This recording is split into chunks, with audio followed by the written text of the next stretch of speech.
Good morning, and it's good to see you all here today. Well, this is April 5th.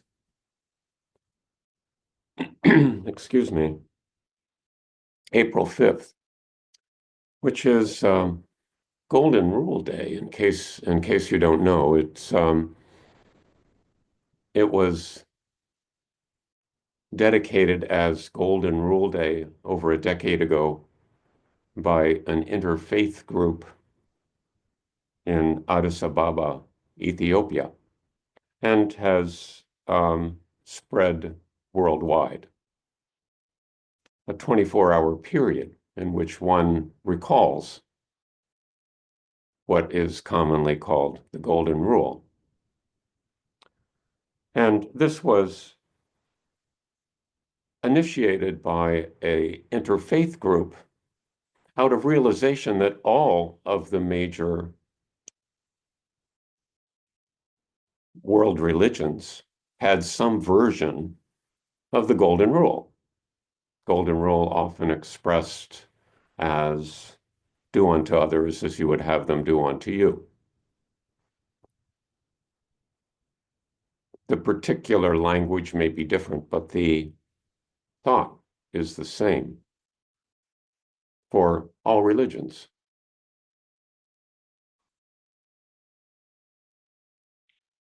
So it's Golden Rule Day, and it's also in the US Hands Off Day, in which there are demonstrations all across the country protesting administration policies. And some of the people who would ordinarily attend today are at this time attending those demonstrations. I bring all this up because I think the topic we'll be discussing today is relevant to both Golden Rule Day and to Hands Off Day. But you can draw your own conclusions about that. So the topic we'll be discussing today is, I guess, probably the final installment of a discussion of the Tenzo Kyokan, Instructions to the Cook by Eihei Dogen, 12th century Zen teacher in Japan, who founded a monastery that is still extant and wanted to have sort of rules of operation for the monastery. So he composed, heavily based on previous text from China, the Tenzo Kyokan. But Dogen specifically emphasized the attitude with which the cook should approach his work and his life, or her life.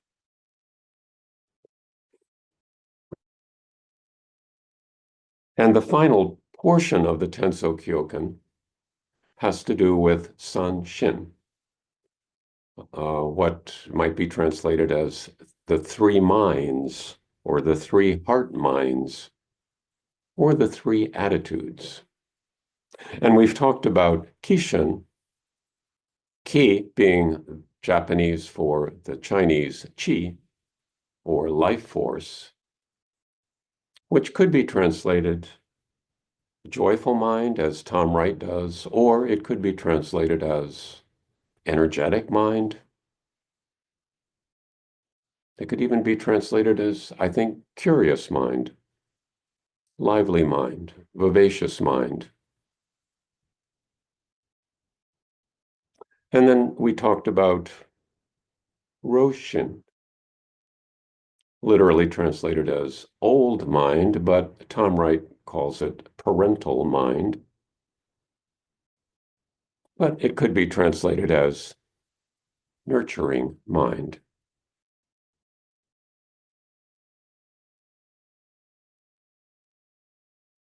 And today, we'll discuss Daishin, or great mind, big mind. Tom Wright translates it as magnanimous mind.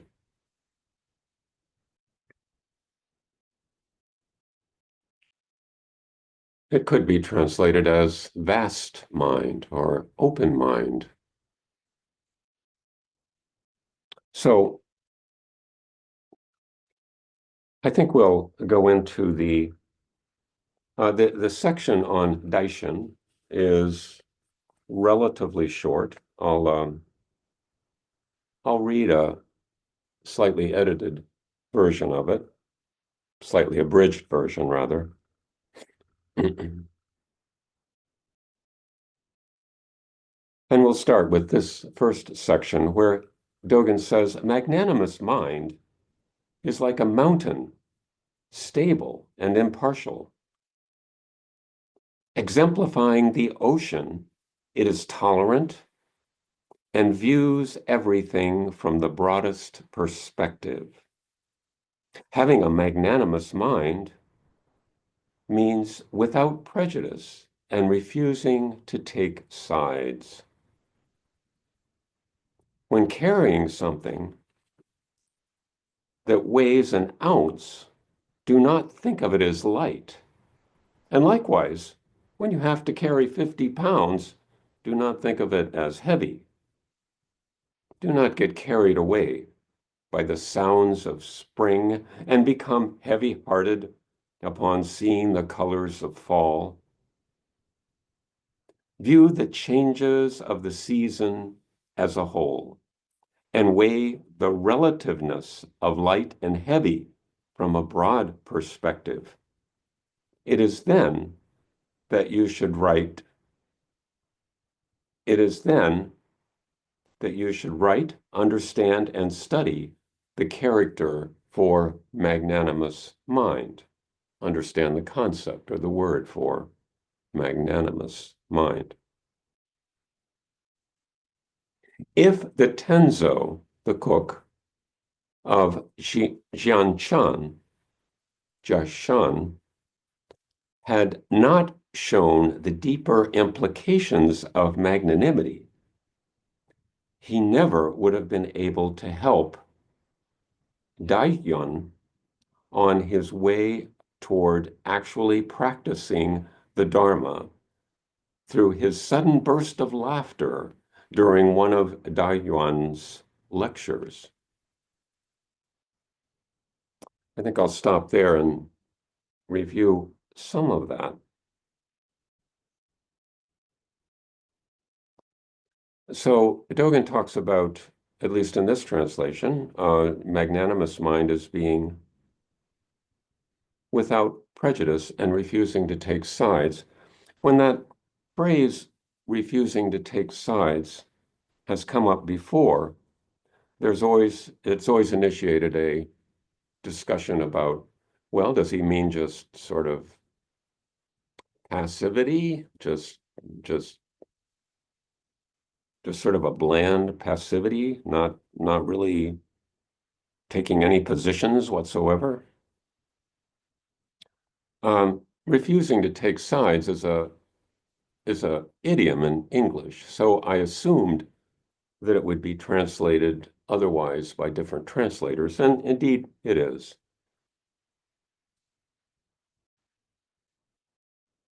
Anzan Hoshin, a Zen teacher in Ottawa, Canada, translates it this way. Vast heart, which he uses to translate Daishin, vast heart is like a great expanse of ocean or a towering mountain. It views everything from the most inclusive and broadest perspective. Views everything from the most inclusive and broadest perspective, which is a little different from refusing to take sides. But I think the intent of Wright's translation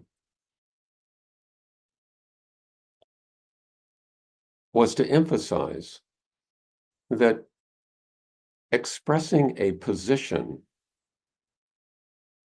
expressing an opinion about something,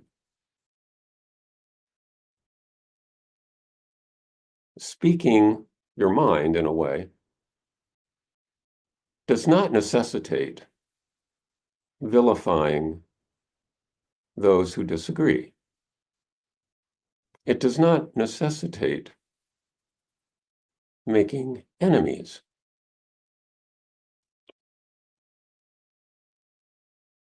So I was thinking about this in terms of a scene that I witnessed on my recent trip. I was driving back from New York and stopped in Dayton, Ohio. And pulling past the intersection that went into the motel that I was staying at,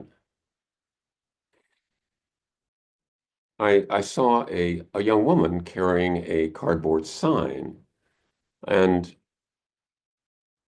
at first, I thought, oh, that's unfortunate. She's probably begging there at the intersection, because that's what we encounter a lot here in St. Louis. But then I noticed that the sign said, Free Palestine.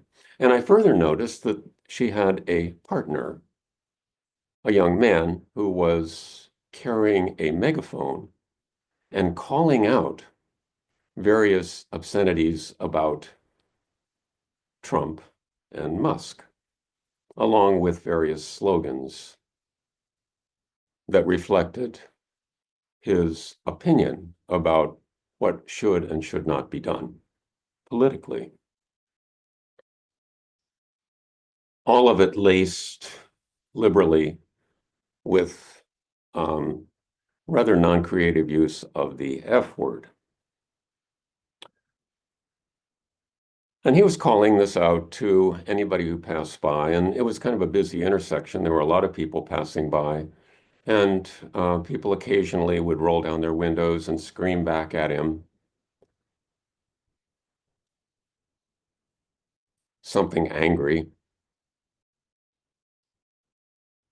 And I thought about going up and talking to him and saying, okay, whether I agree with your positions is beside the point, but I think your strategy, your method is not working. It's just arousing anger.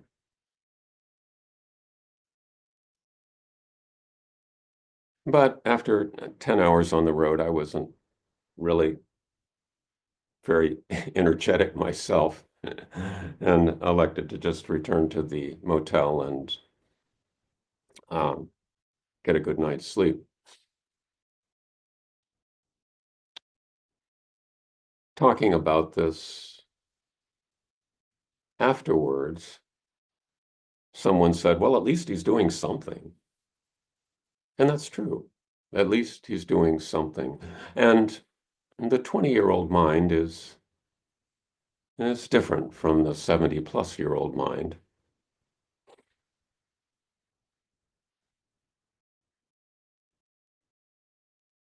But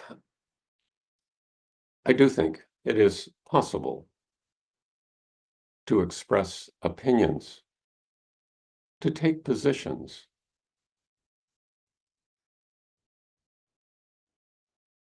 without making enemies. So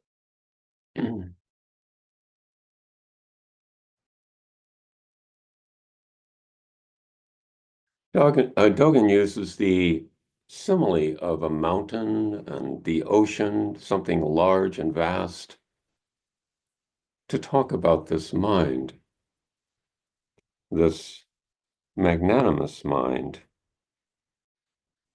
And he goes on to talk about not getting carried away by ups and downs, by the arrival of spring or the arrival of fall, but to view things broadly, to take into account impermanence, and to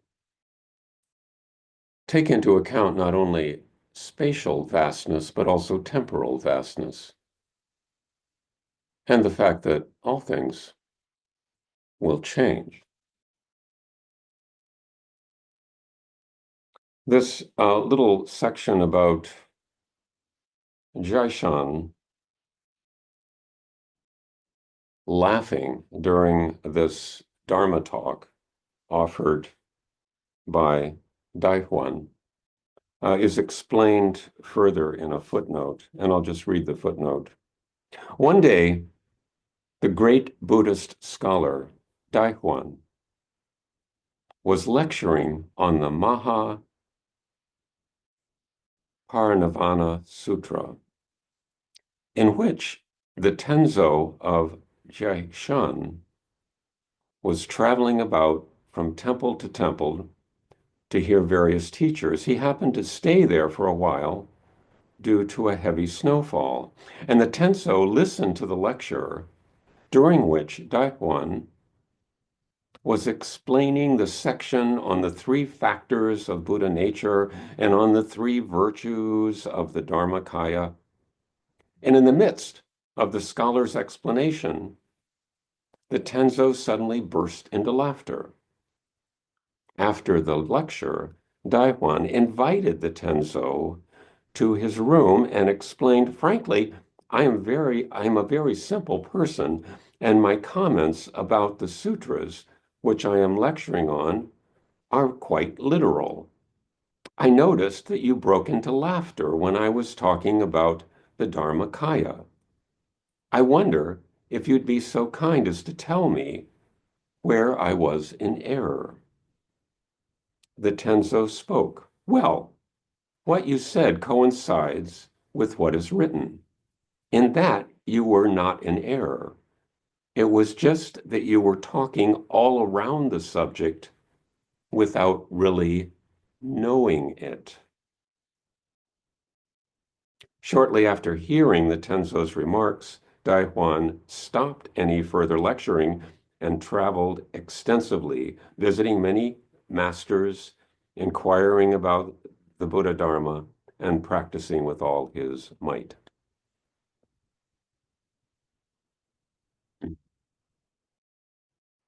There's further explanation of this, why Dogen presented this little story or referred to it in a following section.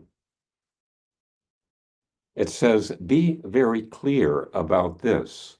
All the great teachers down through the ages have learned the meaning of magnanimity, not merely from writing the character for it, but through the various events and circumstances of their lives. Through the various events and circumstances of their lives. Even now, we can clearly hear their voices expanding the most fundamental truths and the ramifications of those truths in our lives. They were people whose eyes were opened to what is most vital in a life of practice, enabling us to have contact with the Buddha, the reality of life. Their very lives manifested the sole purpose of its true self. Whether you are the head of a temple, a senior monk, or other officer, or simply an ordinary monk, do not forget the attitude behind living out your life with joy, having the deep concern of a parent or a nurturing person, and carrying out all your activities with magnanimity.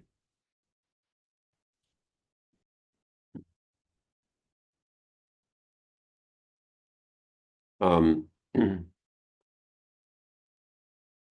going to read that last little section once again, as translated by Anzan Hoshin, the translator I referred to earlier.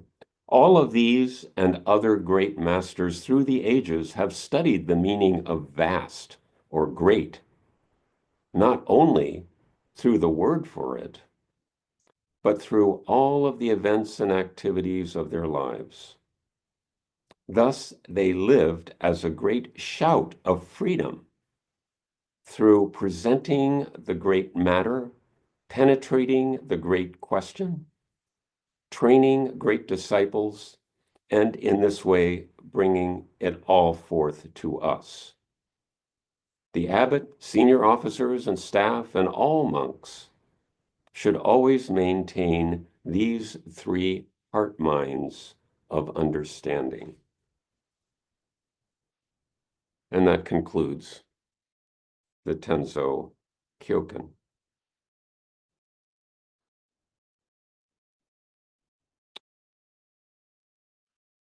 So I guess it leaves us with questions about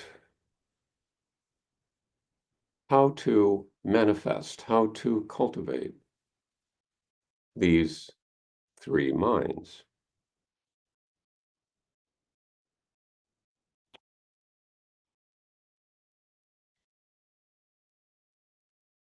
The Kishan, I, I'm favoring thinking about that as a mind of curiosity, of witnessing what is happening fully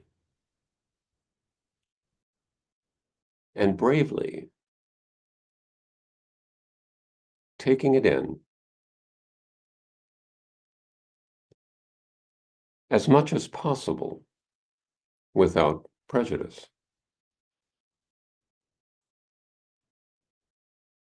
And then regard to Daishin, ask the question, how might others perceive this? How might others see what is going on? To take a broader perspective.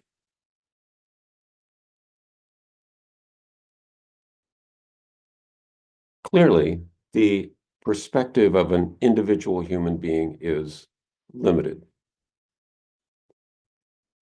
Nonetheless, it's necessary to function in the world and to make decisions and to take positions, as tentative as they might be.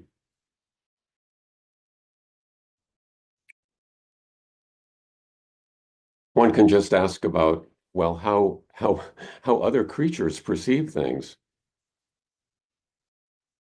Our sense organs are limited. We can't smell like a dog. We can't hear like a bat.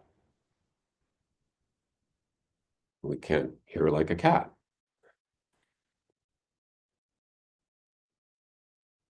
We can't move as fast as some other creatures. We certainly can't fly.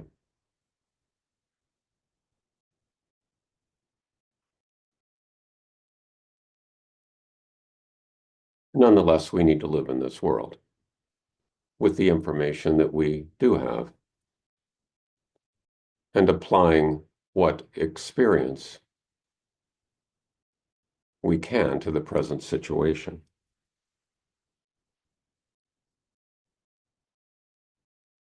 And finally, to ask the question regarding nurturing mind or Roshan, how can I be of benefit in this situation? How can I be of long-term benefit? Benefit to whom? Benefit to all beings, sentient or non-sentient.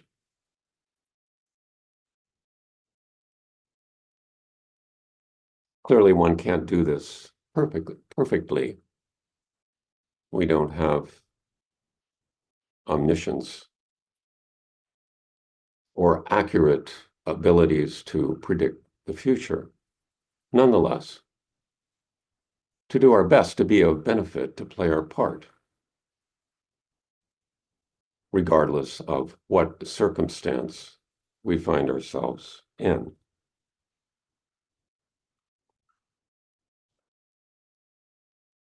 So at this time, the outlook for Homo sapiens seems a little guarded. When we compare ourselves to other species, the traditional comparison is that we are the pinnacle. However, other species seem to have lived on this planet sustainably for substantially longer than we have. And other species, as a rule, don't tend to soil their nest or devote considerable energy and resources to the project of killing one another.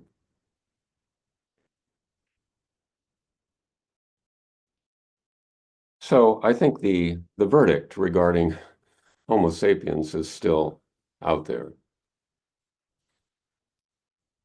We don't know how it's going to go. But Dogen, in composing the Tenzo Kyoken, was appealing to his monks. And I think, by extension, appealing to us to bring an attitude of curiosity, of nurturing, and of openness to everything we do.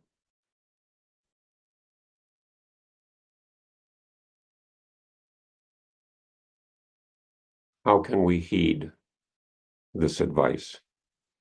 So I think I'll stop there, and I've gone on a little longer than I intended. We'll go into breakout rooms, and we'll be back in a few moments. Thank you so much for listening today.